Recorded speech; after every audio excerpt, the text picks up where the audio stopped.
Back in January 1993, Blue Peter came to the rescue of thousands of disappointed Thunderbird fans after the Tracy Island toy became almost impossible to find on shop shelves. The original 1960s series had just been repeated on BBC Two, and suddenly a whole new generation of kids was obsessed with the Tracy family and their fleet of rescue missions. Thunderbirds mania was everywhere. In playgrounds, in living rooms, and most importantly for our story, on Christmas lists up and down the country.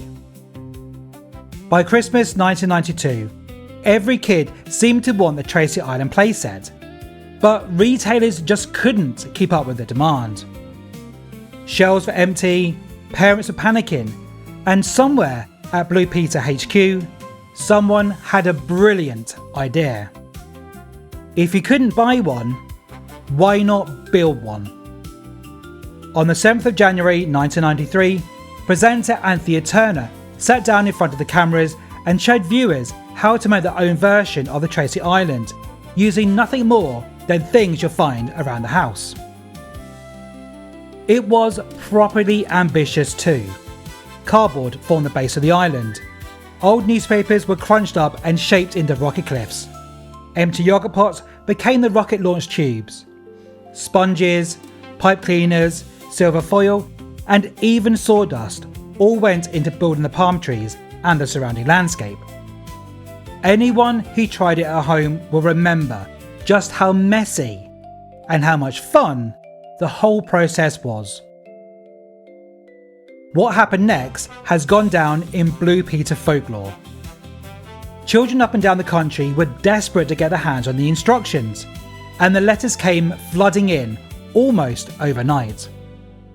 Somewhere between 90,000 and 100,000 viewers wrote to the BBC asking for a copy, making it one of the most requested makes in the show's entire history. Looking back, it's easy to see why the moment struck such a chord. Rather than pointing kids towards the nearest toy shop, Blue Peter did what it always did best. It told them to grab some scissors, some glue, and their imagination, and make something themselves. In a strange way, the toy shortage turned into the perfect opportunity. Proof that you didn't need money to have the coolest version of Tracy Island on your street.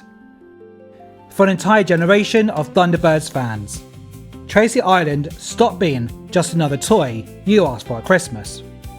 It became something you built yourself, at home, on the kitchen table, sticky fingers and all, with a little bit of guidance from Blue Peter along the way. Years later, plenty of people still talk about their homemade Tracy Island with more pride than they ever would have felt with a shop-bought version.